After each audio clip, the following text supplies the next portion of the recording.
So good morning and welcome to the Peak District. It's currently 20 to 6 in the morning. Somewhere behind me is where I'm heading, which is Winhill. However, I'm going to have to wait a little bit and have my cuppa before, because I forgot my head torch and it's completely pitch black out there at the minute. But yeah, so today we are looking at square crop landscape photography. So I've brought my Pentacon 6 with me now that I know that it works. If you've not seen my first video from that, it'll be up here somewhere. So I've brought that out, which shoots 6x6 medium format.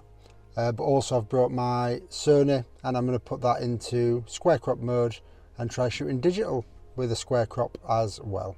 So it's going to be interesting. Obviously, when you're shooting with a square crop, it makes you really think about composition. It makes you compose differently rather than shooting wide panoramics that are maybe, I don't know, 4x3 or 16x9 even. We're going completely the opposite, shooting a square crop, and yeah, so we're going to have a look and see. I chose this location because I think that layering is really important in landscape photography anyway, but especially with a square crop. So yeah, so I'm going to have my cuppa, wait for there to be a little bit of light in the sky, and then yeah, hopefully we'll still get up Winhill before sunrise.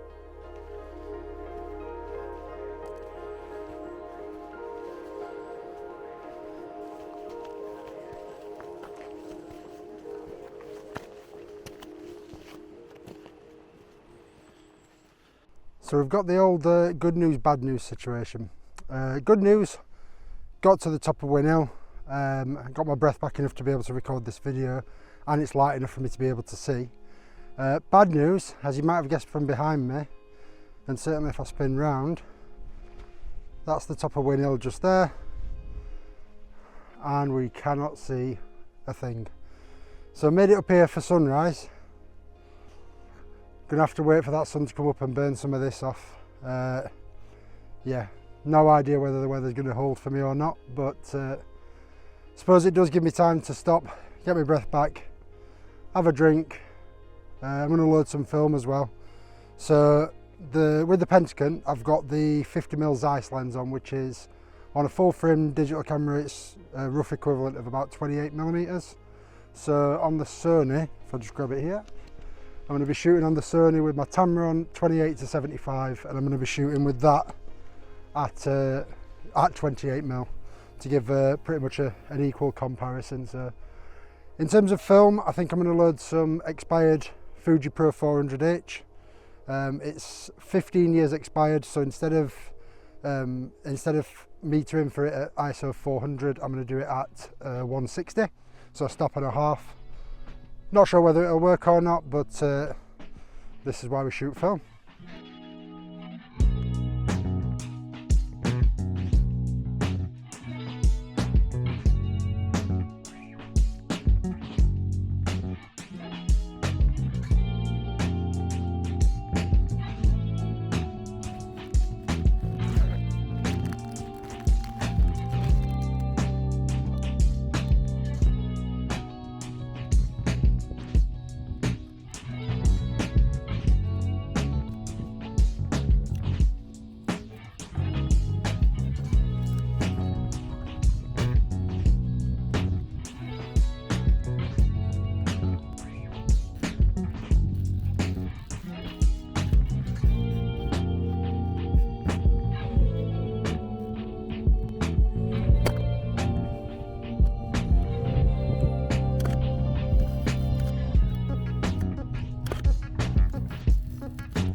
So I've literally just finished loading the film, and whilst it's still pretty crap behind me, it's all moved off the trig point and off the peak, so I'm going to head up there now, and hopefully, I don't know if you can just about see behind me, I don't know if it's too blown out, we're just starting to see the first little bits of sun. Obviously we missed sunrise, but fingers crossed we'll get some nice early morning light.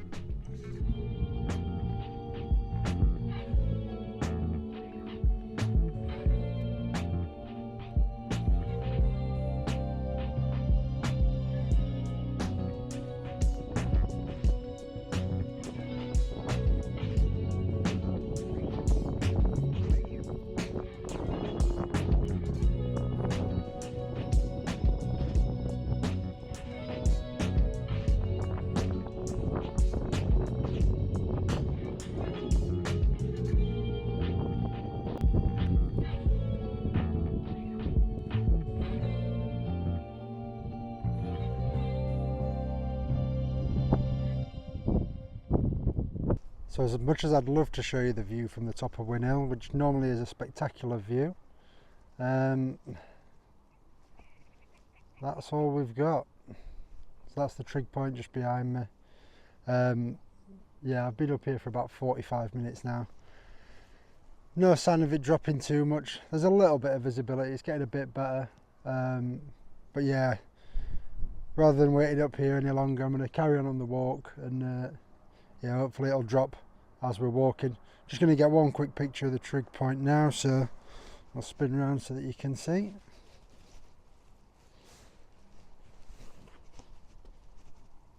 There you go.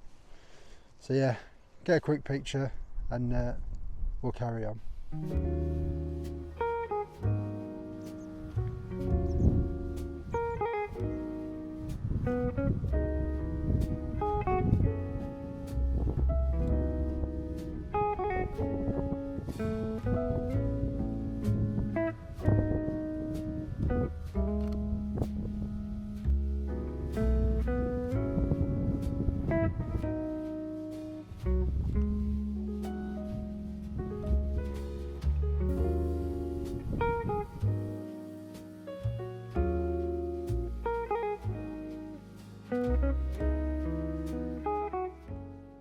So just as I've walked down from the peak, I looked back and realised that the path that I walked back down from would work really nice on a square crop, because obviously we can use the symmetry of it banking down on each side, and yeah, I just think that it'll look nice in a square crop, which is exactly what we're looking for today. So bag back off, camera back out, let's get this shot.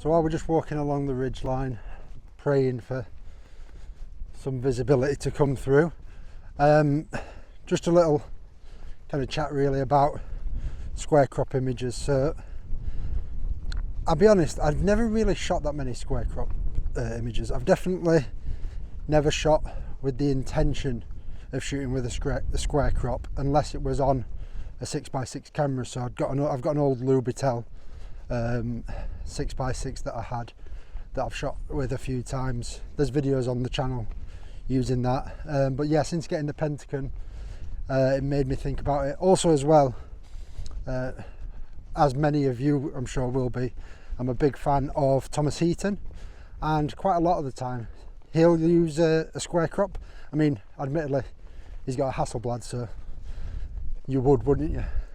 But I really like how he composes his square images. So yeah, I think going out and shooting with a different intention to normal, especially when usually on landscapes you just shoot really wide, panoramic, get all them big wide vistas in, whereas when you're shooting with a square crop you really need to think about it. So thinking about using leading lines, using your framing, all stuff that you think about anyway, but it's much more focused when you're restricted by that square crop. So yeah, I'm relatively happy with the two shots I've taken so far, much more so the second one than the first, but I really want to try and get to use some of this incredible landscape and really show it off. And yeah, fingers crossed, as we get further down the ridge, visibility will get better and we'll have a better chance to put all of this theory into practice. Now, speaking of obviously looking at framing with square crops, I've just seen a shot that if I had a bit more focal length and visibility was much better, I would be dying to shoot. I'm just going to spin you around here.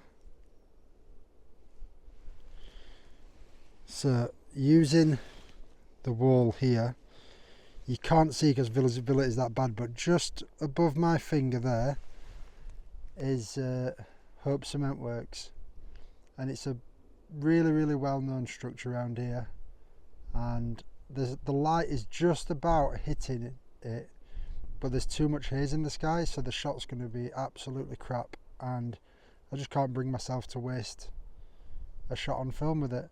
I'll take a shot on the Sony just so that you can get an idea of what I mean. But yeah, absolutely gutted, because that framing with that natural break in the wall is gorgeous.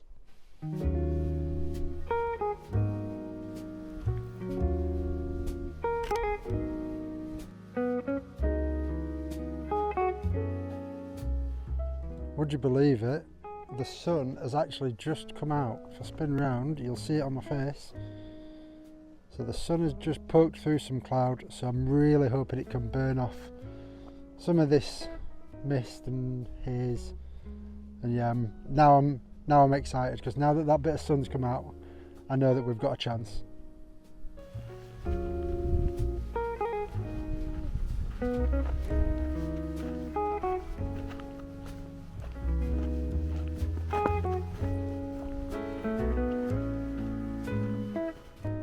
So just as I was walking down here, I spotted this this path here, and with the golden light on it, with it snaking through and then the hills in the background, seemed like a perfect spot. So I quickly took the shot on the phone camera, because as you can see, the sun keeps going in and out of the clouds. So while I had that golden light, got the shot, got it on the Sony, and yeah, really nice little spot that I didn't expect. But the way that oh, there you go, there's the sun coming back out again. So yeah, the way that it snakes through the square frame and then just leaving a little bit of sky up at the top, really happy with that composition, really liked it.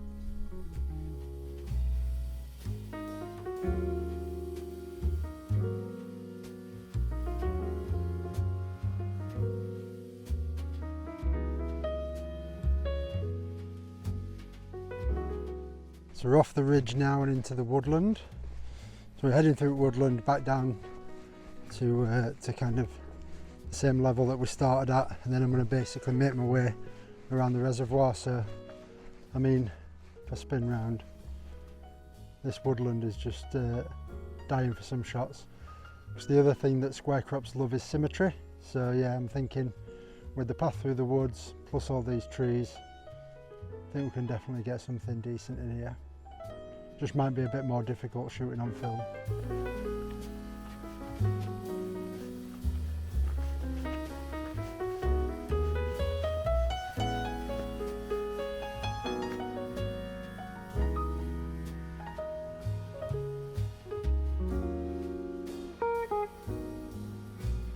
Well, that didn't really go as planned. As you can see, the light's gone pretty flat. There's big bank of cloud in front of the sun, so not really getting that like bright light dappling through the trees, which I were looking for. I also didn't really find any particular compositions that I really liked. Fired a few off on the Sony, but nothing that I shot on the Pentacon, because like I said, there was nothing I liked enough to commit it to film. But it's just coming out of the bottom of the woodland now, but we've got all the reservoir and everything, so I'm still holding out hope. It's definitely more difficult than I thought, though, finding those square compositions.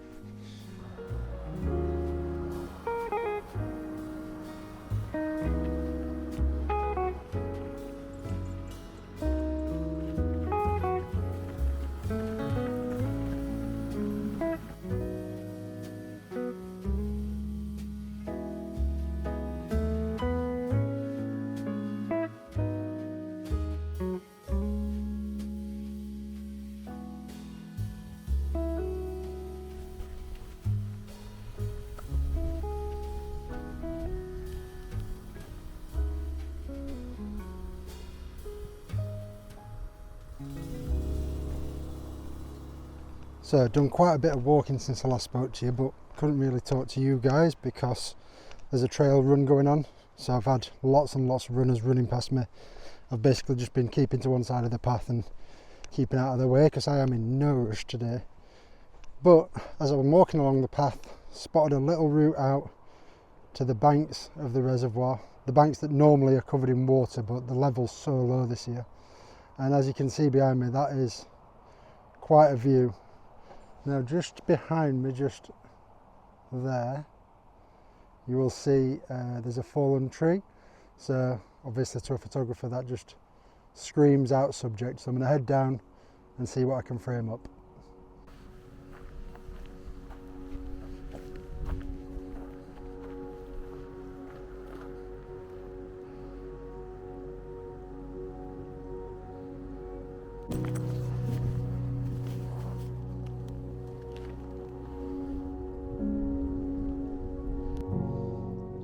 so I'm thinking, from what I'm looking at here, it's saying f11 1/500th of a second, but I'm going to shoot at 1/250th because I want to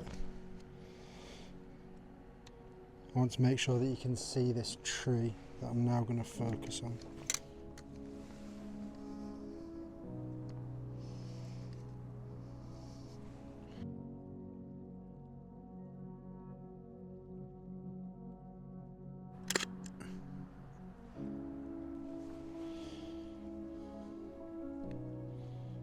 Okay, so this is a useful tip to know. So I've just put the same settings into the Sony, and it's only exposing for the sky. So my light meter is obviously exposed just for the sky, even though I wanted to expose further down. So what I'm going to do is adjust my settings on here to ones that I can shoot and replicate. Check the shot.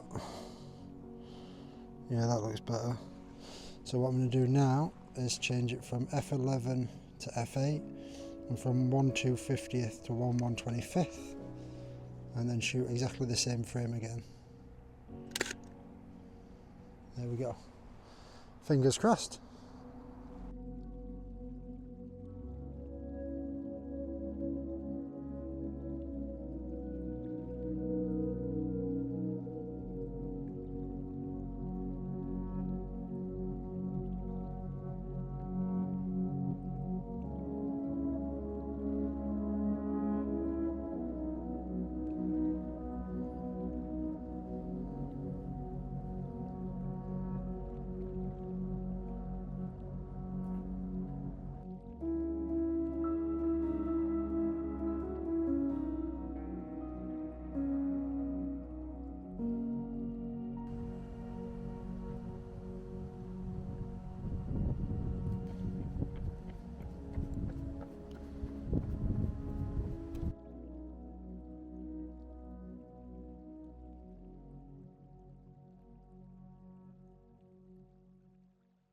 So just walking back along the dam wall now.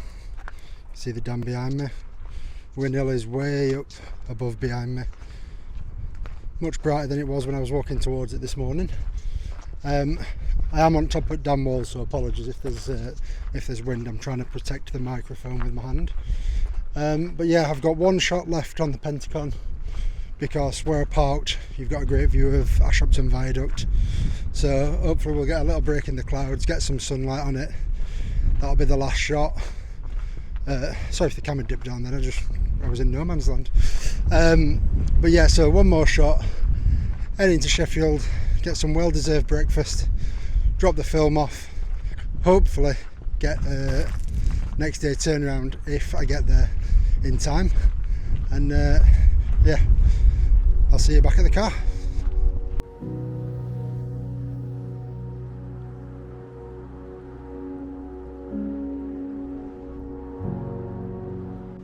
I've got the perfect spot. I'm just waiting for the sun and it's taking forever.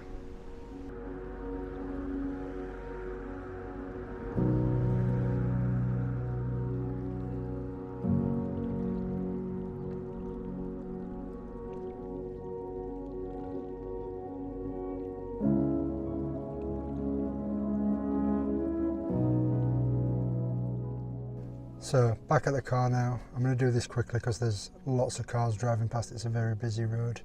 I sat there for literally 25 minutes waiting for some sun to poke through, and none did. So after having glorious sunshine on the walk back, yeah, when I got to that spot, unfortunately there were nothing doing. So I just exposed it without the sunlight, with the cloud cover. I think it might be a little bit flat, but we'll see. That's the roll done. Obviously back having my brew now that's thankfully warm from when I set off this morning. But yeah, other than that, gonna go and drop the film off. And yeah, you guys will obviously have seen the film shots by now if they came out. With expired film, it's always a risk. Yeah, it's like 15 years old, so I shot it a stop and a half under, but I've no idea whether it'll have whether it'll have come out or not. If it has, you'll have seen it. If not, that's the reason why you won't have seen the film shots. You'll just have seen the Sony shots. But this is why we love shooting film. If you've made it this far, thank you so much. I really appreciate it. It has been a fun morning. Really pushed myself out of my comfort zone, but I think that there's definitely a few of those compositions. Obviously, I've not looked at my computer yet, but there's definitely a few of them compositions that I'm really happy with. So yeah, I'll pop a few of my favourites on screen again in a moment. But other than that, thank you so much for watching, and as always, I'll see you in the next video.